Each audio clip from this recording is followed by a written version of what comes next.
and it can be small, it can be big, it can be whatever, but or a belief or anything. So when we have a feeling that we don't want to feel, and usually it may be something that it's new, or it's been something that's hanging on, but you're just aware that something's there, and then we just go onto autopilot. We don't want to feel it. But the exercise is very, very simple. And so if you think of what most people do, that we either go on one end of, if we're thinking about a spectrum again, on one end of that spectrum is where we dive into the story, and he, she, or that, or it, or what, and that was bad, or that, and we go over it, and we indulge in the story, and we replay it. It's like, oh my God, are we really going to play this story again? And then the other end of that spectrum, we sweep it under the rug. It doesn't exist. It doesn't happen. I'm not going to feel it. It's too painful. We're just going to dismiss it like it's just not there. And so either one of those is very ego-driven, right? So we're not really being, it's self-abandonment, because we're not really being all that we are. But if you just allow it and be with it and feel it without judgment, without label, whatever indulging in a story, and just feel it, whether it's anger or whether it's sadness, whatever it is, you just let that feeling be.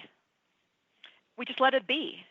And I actually did this exercise after a breakup years ago, and I remember going to the bank teller, and this was the day after, so very fresh. So I'm going to shorten the story, but I went to the bank teller, oh, how's it going with you too? And I burst out in tears right then and there, and I'm like, oh, you got to be kidding. And she goes, I'm so sorry. So I had a bunch of these errands I needed to do, and I thought, you know what? I'm going to do this exercise. I drove straight home, because it didn't seem appropriate to start sobbing on the bank teller's little area there. So I went straight home. I sat on the end of my bed, and I just brought up the feeling, not the story, no labels, no judgment, just brought up the feeling. And it was just immense sadness. And I cried for maybe 2-3 minutes. And I remember getting to the end of the 2 or 3 minutes, I'm like, really? That's all you got? And I tell you, there was waves of it, but I got through this so much quicker than hanging on to it or, indulging in it or sweeping under the rug. And so it's the letting go exercise. And anyone who's going through anything like that, just feel it. It's not that bad. Right. We think it's worse than it is. Right. Mm-hmm. Right.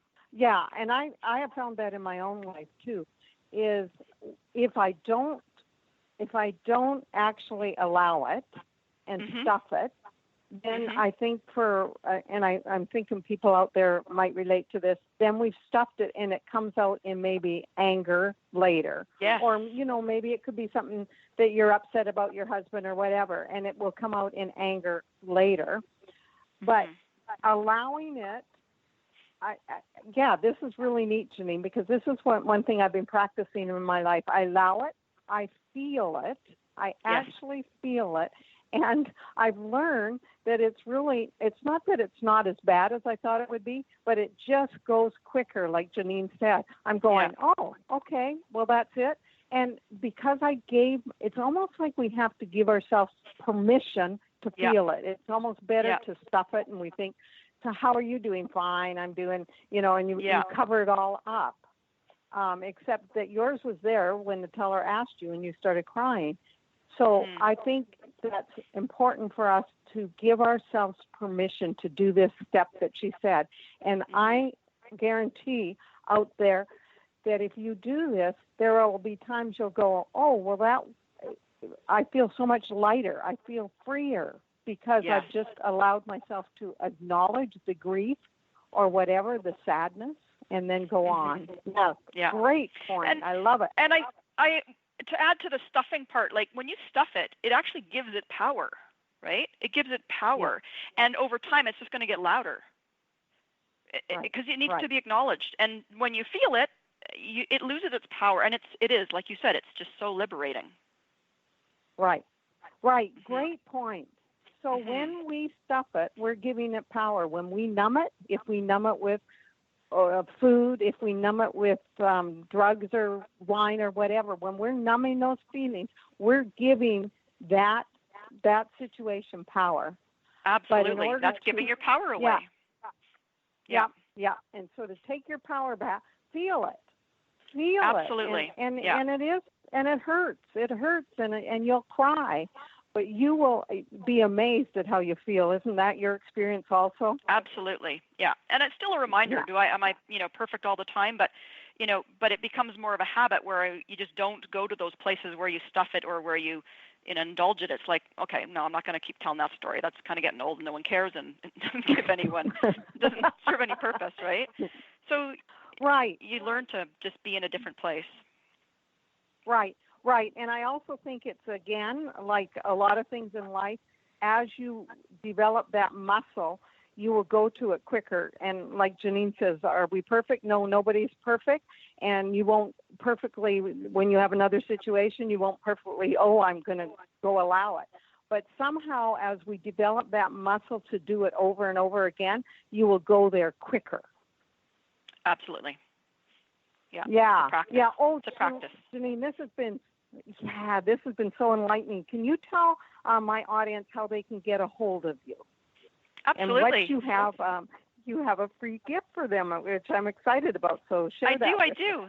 So I have what's called a Burning Desire Day, and I do it live in Vancouver, but I'm also planning to do it virtually.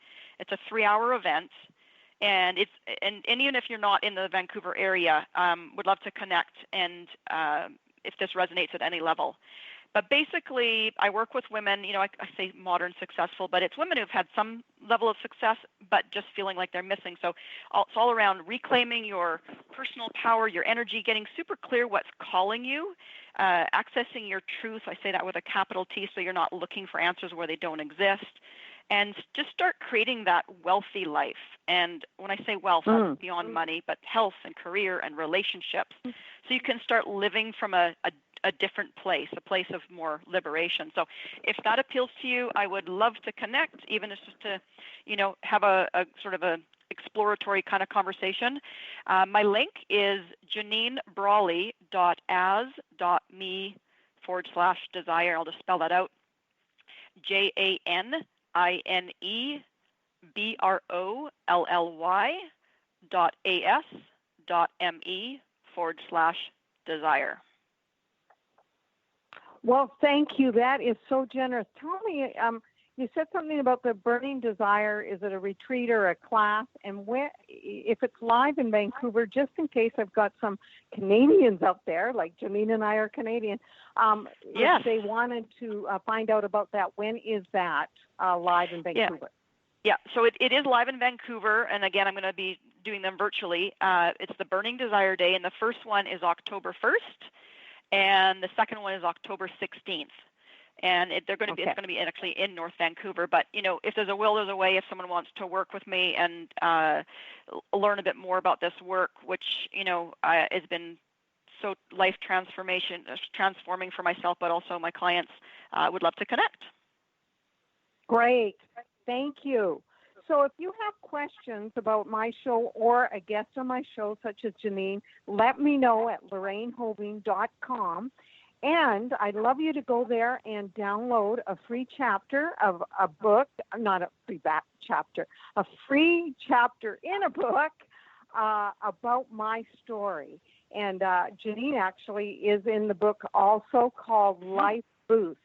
So if you want to know more about that, let me know. And I have one more question for Janine. Janine, what would be the legacy that you would want to leave behind? How do you want to be remembered by your family and your friends? I want to be remembered as the role model, that inspiration to show up and be all that you are, regardless of outer circumstance, to really show up in terms of me doing, being, and creating in the world, to be that example of possibility, whatever that may be,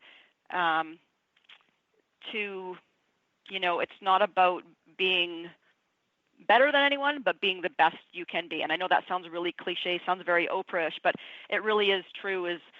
My legacy is to put all that, the untruths aside, and step into all that you are and shine as big as you can, because that's what we're all here to do. Right. And I will tell you this, you want to be an example to others. Well, you're an example to me, Janine, of just what you spoke about right there. And Thank you, Lorraine.